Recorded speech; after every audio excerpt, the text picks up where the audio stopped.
एक पूरा इकोसिस्टम जो है वो इसमें लग जाता है।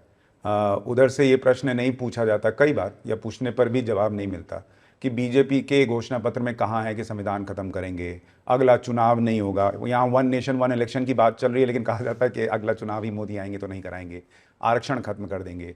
लिखी चीज़ों पर भी झूठ फैलाया जाता है। आपने सीए का जिक्र किया, 3 कृषि कानून जिसमें कहा गया कि किसानों की ज़मीन छीन ली जाएगी, वो कहीं नहीं लिखा था, कहीं नहीं लिखा गया, लेकिन वो भ्रम फैला फैलाकर चीज़ें जो हैं वो खराब की गई। आप जब इस बार ये कह रहे हैं बार बार कि मोदी मर जाएगा लेकिन धर्म के नाम पर आरक्षण नहीं आने देगा, ये बड़ी स्ट्रांग लाइन है। और हमने पाठशाला में दिखाया था कि आप ये आज से नहीं कह रहे हैं, आपने गुजरात के सीएम रहते हुए भी ये चीज़ जग जाहिर की थी। आपको क्या खतरा दिखता है अगर धर्म के नाम पर आरक्षण आए या मुसलमानों को आरक्षण मिल जाए? इसमें मोदी मुद्दा ही नहीं है। जिस समय संविधान बन रहा था, देश के गणमान्य लोग संविधान सभा में बैठे थे। डॉक्टर राजेंद्र बाबू, बाबा साहब अम्बेडकर, पंडित नेहरू वगैरह सब बैठे थे। उसमें तो कोई आरएसएस बीजेपी वाला उस समय तो सवाल ही नहीं था।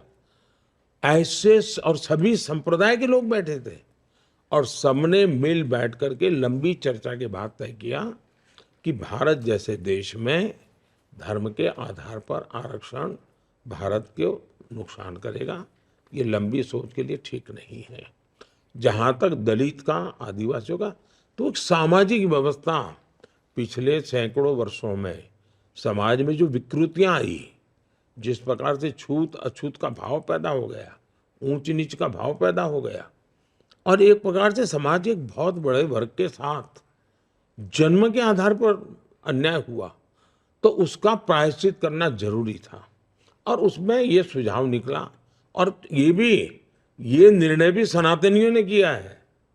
संविधान सभा में जो लोग बैठे थे सब सनातनी थे, जितने बैठे थे सब सनातनी थे। नेहरू जी जैसे कुछ अपवाद हो सकते हैं कि जो अपने आप को उससे ऊपर मानते हो, लेकिन ज्यादातर वही लोग, राजेंद्र बाबू टीका करके बैठते थे, ऐसे लोग बैठे थे। उन्होंने निर्णय किया था कि हमें ये प्रायश्चित करना है, आरक्षण देना है, और इसलिए मैं उस भावना से जुड़ा हुआ हूं। मैं संविधान के स्पिरिट को जीना चाहता हूं, मैं संविधान के शब्दों का प्रतिष्ठा बढ़ाना चाहता हूं, और इसलिए मैं डे 1 से कह रहा हूं कि संविधान की भावना के विरुद्ध धर्म के आधार पर आरक्षण। इसका मतलब ये नहीं कि मुसलमान को बेनिफिट नहीं मिलेगा। जैसे हमने जब पार्लियामेंट में 10% का किया आरक्षण, कि सामान्य जाति के गरीब लोग हैं उनको, और कोई झगड़ा नहीं हुआ, किसी का लूटा नहीं, चोरी नहीं की, सामान्य वर्ग के, चाहे वो ब्राह्मण होगा, बनिया होगा, उसका बेटा भी अगर वो गरीबी वाला है उसको मिलेगा। उसमें मुसलमान समाज के भी जो आरक्षण कहीं मिलता नहीं है, उनके भी गरीब लोग हैं, उसमें हकदार है। मतलब हक नहीं छीन रहे हैं, धर्म को आधार मानने से हम विरोध कर रहे हैं।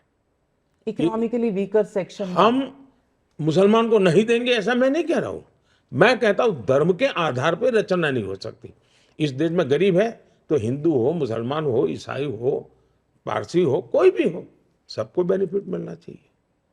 जहां तक आदिवासी और दलित का सवाल है, इसके पीछे हजारों साल का इतिहास पड़ा हुआ है, और इसलिए वो एक स्पेशल कारण है। और जो संविधान ने सही निर्णय किया, बाबा साहब आम्बेडकर ने सही निर्णय किया, और जो आज भी देश उसका रिस्पेक्ट करता है, हर पॉलिटिकल पार्टी रिस्पेक्ट करती है, और मैं नहीं मानता हूं कि कोई पॉलिटिकल पार्टी इसका विरोध करेगी। यानी आप हिंदू मुसलमान नहीं करते, मुसलमान करने वालों के विरोधी है। मैं ये धर्म के आधार पर वोट बैंक के खेल जो खेले जाते हैं ना, अब उन्होंने इस बार मैनिफेस्टो में कहा है कि हम जो ठेके देंगे वो ठेके इस पद्धति से देंगे। ये देश कैसे चल सकता है जी? ठेका दिया जाता है कि उनकी क्षमता है कि नहीं, रिसोर्सेज है कि नहीं, एक्सपीरियंस है कि नहीं, ट्रैक रिकॉर्ड है कि नहीं, सरकार के कामों को करने का उनका ये सारे चीजें देख करके ठेका दिया जाता है। अब आप कहते उसमें भी आरक्षण होगा, और वो माइनॉरिटी के लिए आरक्षण होगा।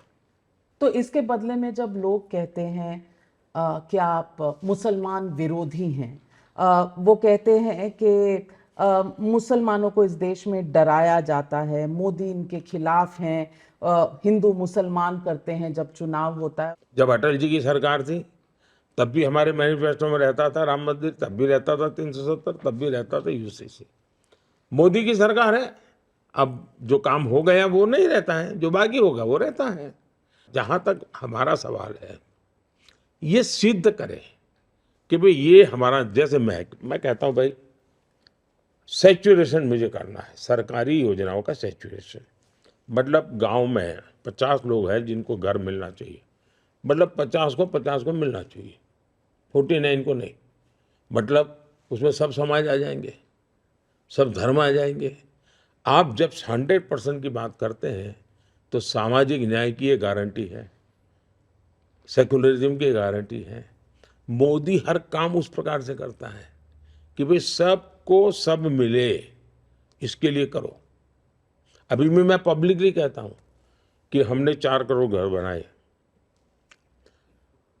अब कुछ परिवार हैं, विस्तार हुआ उनका, तो उनको एक घर की जरूरत है। तो राज्यों से मुझे कहा जाता है साहब अगर कुछ और मकान हो जाए, तो मैंने कहा चलो भाई 3 करोड़ और हम प्लान करते हैं, शायद 3 करोड़ की जरूरत नहीं पड़ेगी। तो मैं पब्लिकली अभी सभाओं में कहता हूँ कि भाई आप चुनाव में जाते हो तो जाइए, लेकिन मेरा एक काम करिए, अगर कहीं कोई नज़र आ जाए किसी को अभी घर मिला नहीं है, नल से जल मिला नहीं है, गैस का कनेक्शन नहीं मिला है, रह गया है, तो आप उसकी चिट्ठी मुझे लिख दीजिए और उसको मेरी तरफ से कह दीजिए कि मोदी की गारंटी है कि तीसरे टर्म में ये मिल जाएगा। और मैं कहता हूँ आप ही मेरे मोदी है, क्योंकि मुझे काम करना है। मैं वहां ये नहीं कहता हूँ इस धर्म के उस धर्म के। तो एंटी मुस्लिम जब कहते हैं, कैसा लगता है? न हम इस्लाम के विरोधी हैं, न हम मुसलमान के विरोधी हैं, हमारा ये काम ही नहीं है। जहां तक गाली देते हैं, ये नेहरू के जमाने से एक नैरेटिव बना हुआ है, इस प्रकार की गाली देने का। दूसरा, पहले गाली देते थे क्योंकि उनको कम मेहनत में ज़्यादा मुनाफे वाला काम था, क्योंकि भाई गाली दे दो ये मुसलमानों के दुश्मन है, तो आप अपने आप मुसलमान के मित्र बन जाते हो, कुछ किए बिना, तो मुफ्त में फ़ायदा मिलता है। तो इसलिए उन्होंने ये एक भय का वातावरण बना करके फ़ायदा लेने के लिए दुकान चलाए रखी है। मुसलमान समाज अब समझदार है। जब मैं 3 तलाक का कानून ख़त्म करता हूँ, परंपरा ख़त्म करता हूँ, तो मुस्लिम बहनों को लगता है कि अरे तो जेन्युइन आदमी है। मैं जब आयुष्मान कार्ड देता हूँ तो उसको लगता है यार ये तो जेन्युइन व्यक्ति है। मैं कोविड का वैक्सीन देता हूँ तो उसको लगता है यार ये तो जेन्युइन आदमी, हमारे साथ तो कोई भेद ही नहीं कर रहा है। इनकी परेशानी ये है कि उनका झूठ अब पकड़ा जाने लगा है, इसलिए उनको ज़्यादा भ्रम फैलाने के लिए बिना सर पैर के झूठ बोलने पड़ रहे हैं। और प्रधानमंत्री जी, इसमें छोटा सा मैं एक सवाल और जोड़ रहा हूँ कि इसमें कोई दो राय नहीं कि आपकी किसी योजना में हिंदू मुसलमान हुआ, घर मिलना है, गरीब को मिलना है, वो गरीब कोई भी हो सकता है। लेकिन 2002 से आज 2024 हो गया, हम और आप किसी सामान को खरीदने जाएंगे तो 2 साल 3 साल के बाद शायद नहीं खरीदेंगे, कुछ नया ट्राई कर लेंगे। 22 साल से यही नैरेटिव कैसे मुसलमान बार बार खरीद ले रहा है या मान ले रहा है कि मोदी आएंगे तो मुसलमान को खत्म कर देंगे।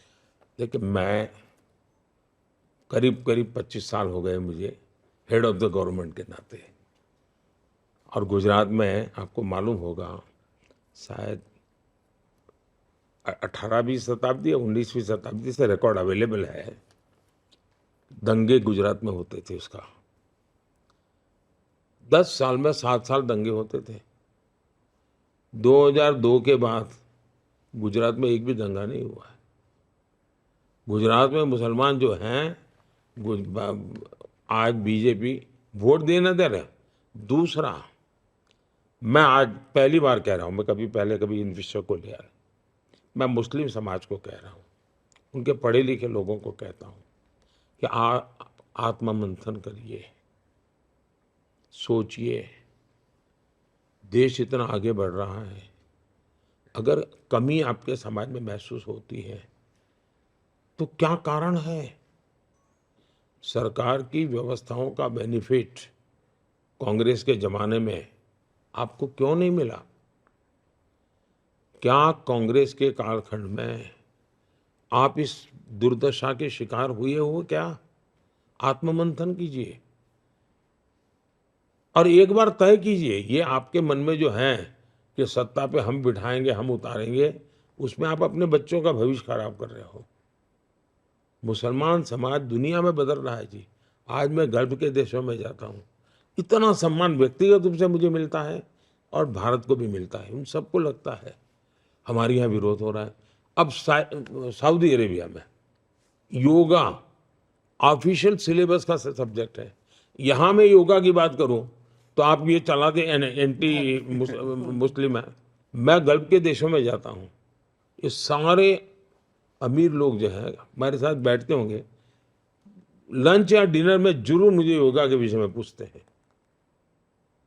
कि मोदी जी इसका स्पेशल ऑफिशियल ट्रेनिंग लेना है तो क्या करना, कैसे करना।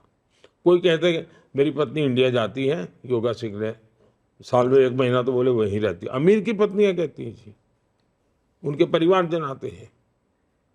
अब यहाँ उसको उन्होंने हिंदू मुसलमान बना दिया, योगा को भी। अब ये जो कर रहे हैं, मैं मुसलमान समाज से आग्रहपूर्वक कहता हूँ, कम से कम अपने बच्चों की जिंदगी को तो सोचो, अपना भविष्य तो सोचो। मैं नहीं चाहता हूं कोई समाज बंधुआ मजदूर की तरह जिंदगी जिए क्योंकि कोई डरा रहा है। दूसरा, अगर आप बैठना उठना शुरू करोगे, भाजपा वाले आपको डर वाले लगते हैं, अरे जाओ ना 50 लोग बैठ करके भाजपा कार्यालय में एक दिन बैठे रहो, निकाल देंगे क्या आपको? आप देखिए क्या चल रहा है, कौन निकाल देगा आपको? कब्जा करो ना जाके बीजेपी कार्यालय का, कौन रोकता है आपको? नहीं, और प्रधानमंत्री जी, जो अब हम फेक नैरेटिव की बात करते हैं जिसमें कई बार मुसलमान भी फंसता है, कई बार ऐसा लगता है कि उनको ये क्यों नहीं दिखता कि कश्मीर में पहले मुसलमान का बच्चा पत्थर चलाता था, आज वो रोजगार ले रहा है।